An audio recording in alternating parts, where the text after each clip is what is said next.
Hello and welcome everyone to our 89th episode of The Little Inside. Outrageously, my name is still Tobi, and this week I'm going to have a look at shadow work and meditation practice. So let's get started right after the intro.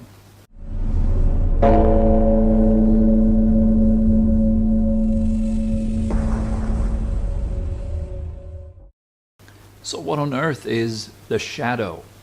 Well, the shadow is a concept that Carl Gustav Jung actually brought into this world, and it points to all the stuff within ourselves that is unconscious. So these are the things that we usually don't see or do not know that they exist, or we fight against them, we resist them, we deny them, we suppress them. In short, it's really everything that we do not want to identify with. So you might wonder, how does the shadow actually manifest or show in my meditation practice? Well, I think it actually very often shows even before you're sitting down and doing your meditation practice. For example, it might come up as a very powerful feeling, an urge to do something else, and you're excusing yourself, you're not doing the practice because the emails are more important, cleaning up the room before you sit is more important, doing this, doing that, connecting with a friend, a call comes in, and all these kind of things that keep you from actually sticking to your routine or doing your practice every day. That could already be said to be shadow aspects in most cases. These are internal mechanisms that are in place so that you do not have to be with yourself and actually pay attention to yourself. And of course, when you're sitting in your actual meditation session, the shadow shows in many ways. It could show as a very uncomfortable sensation, as a depressing or sad sensation, as a feeling of anger or anxiety or nervousness, or just plain good old distracted thoughts, rumination. All these kind of things are shadow aspects. Basically, what we can say, these are all things that want to be seen. However, most meditators relate to these as something that they do not want to see. They do not want to experience distraction. They do not want to experience pain and depression, sadness, anxiety, fear, the whole range of dark and negative quote-unquote emotions that we are experiencing day on and day off. We do not want to have more of those. When we're sitting down and we're practicing meditation, we try to stay clear of them, and then many meditators go into a full-on war with their own emotional states, trying to suppress them, get rid of them. And then very often, for example, I meet a lot of people when I tell them, just host your anger with kindness. If the anger arises and you're experiencing this anxious, angry, compressed feeling in your chest, be with it. Do not try to get rid of it. Do not do anything to it other than just seeing it there. Letting it be there, studying it, if you will, looking at it, giving it some space. And then they would go and practice again and sit and look at their anger, but they are still looking in a subtle way. They still try to make the anger go away. So they come back a few hours later and say, well, I tried your looking thing, but it didn't really work. Now here, see, this is the shadow again, trying to resist, to resist what is going on. So you have that primary shadow aspect of the emotion of anger that is expressed, and then you have almost like a secondary aspect, like a dog trying to bite its own tail, like a secondary aspect that tries to get rid of the anger, that is angry at the fact that there is anger. And so it tries to push the anger out, using the method of awareness, looking at my shadow. I'm sitting here, I'm looking at my shadow, and then on a deeper level, in the hope that it goes away when I'm looking long enough. So I've been looking at my shadow for 10 minutes now. When does it leave? Well, as long as you're looking at your shadow like this, you're keeping it in place.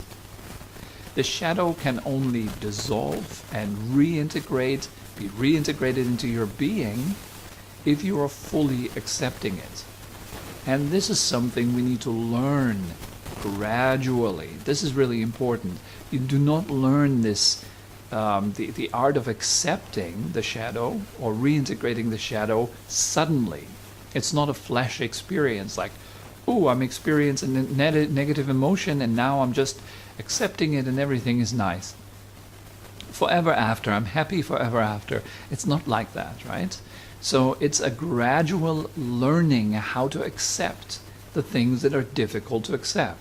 So we usually react to our shadow when it comes up in our meditation practice or outside of it with resistance. We try to distract away from it, we deny it.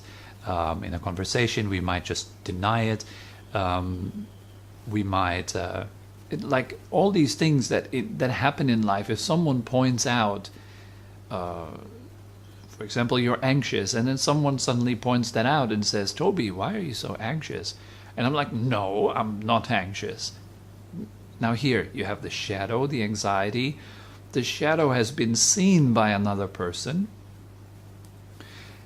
And then I immediately go on to deny it. Even though I, deep down inside, I know it's true, I know I'm anxious, but outside I don't want to look anxious, and all that kind of stuff comes up. Trying to kind of push it down, push it away. No, I don't want to be identified with anxiety. I have nothing to do with anxiety. I'm not related to anxiety in any way.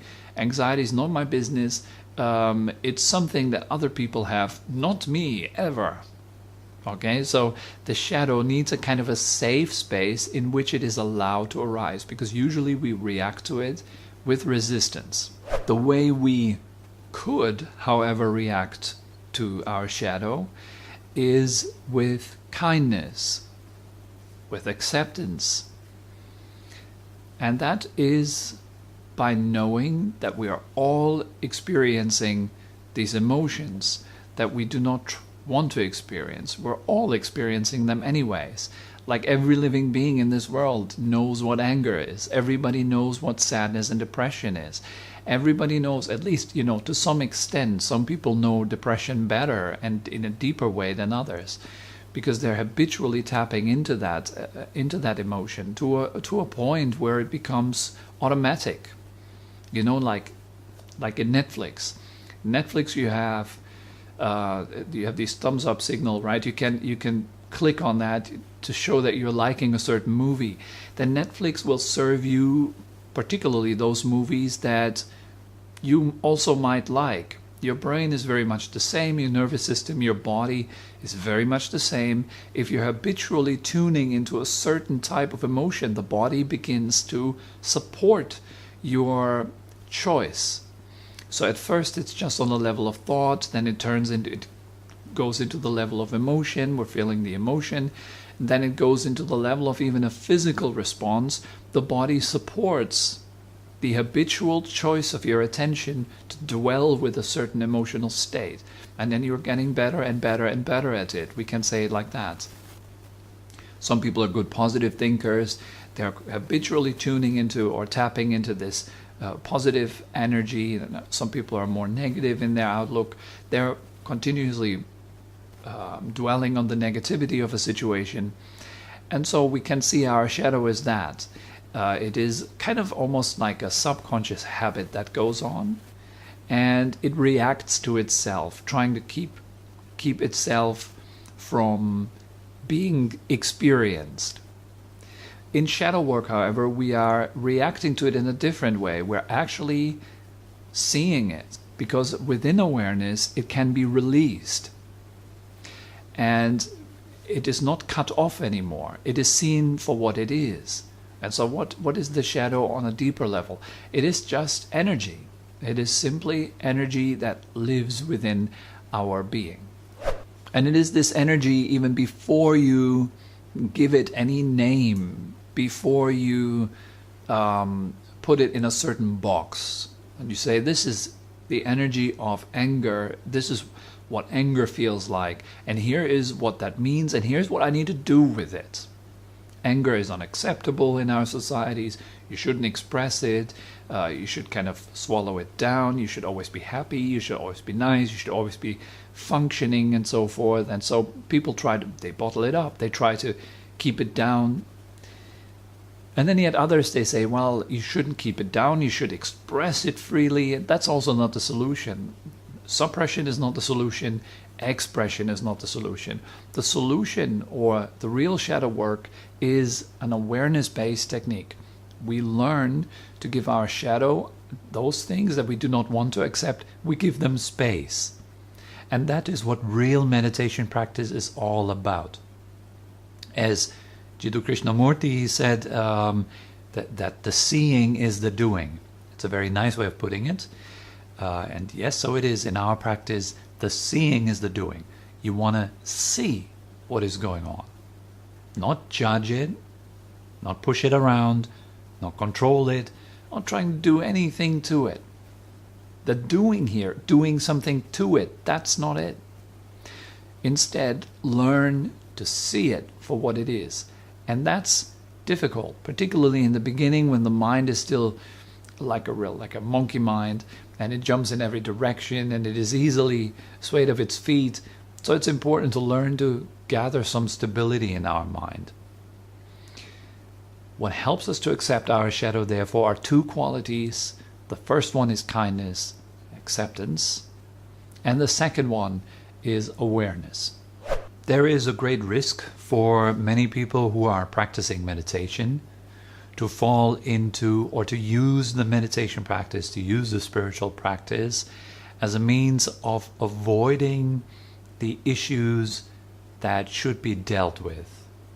So they become very spiritual outwardly, inwardly, their thoughts change, their expressions change, they give themselves different names, they wear different clothes, they use spiritual practice to create a persona which contradicts their shadow image of themselves.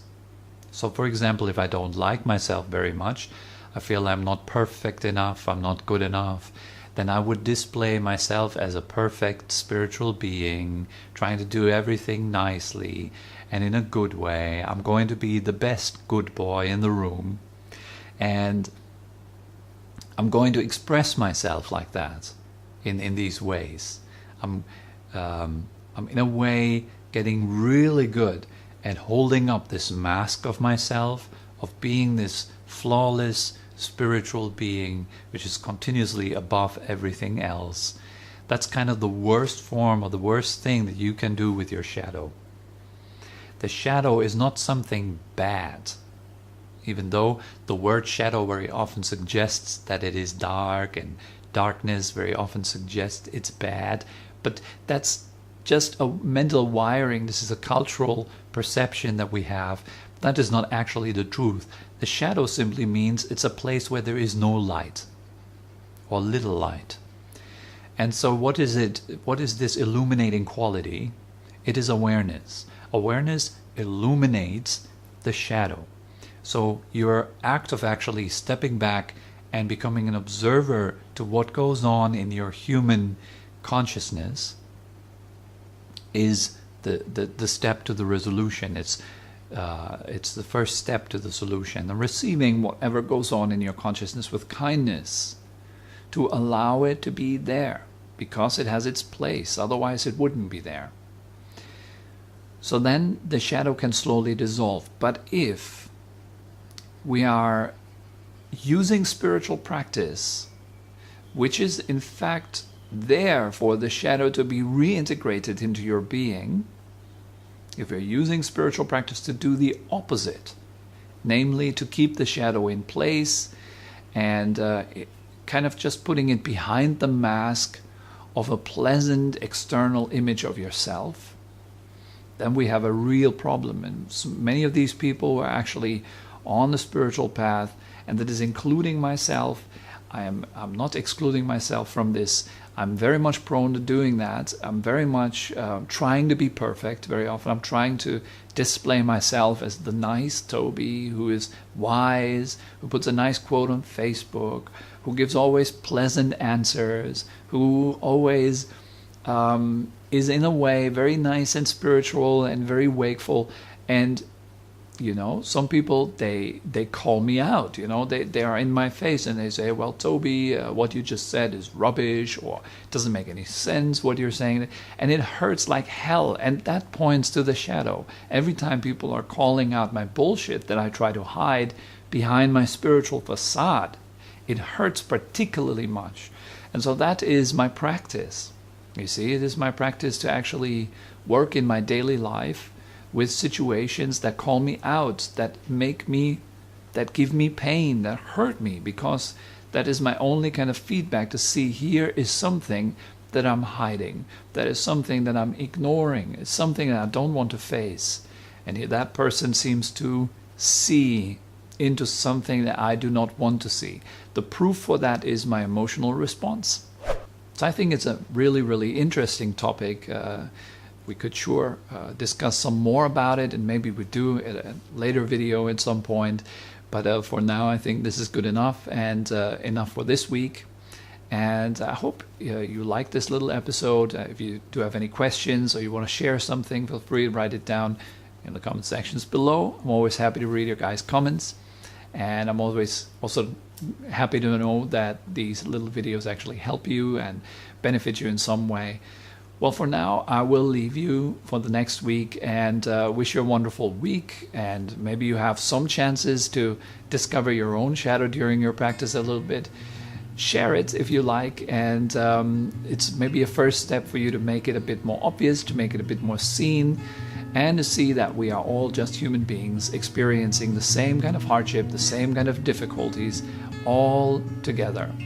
And I hope this kind of connection helps us to get a little bit deeper into our practice with more kindness and acceptance. So for now, I leave you and say bye-bye.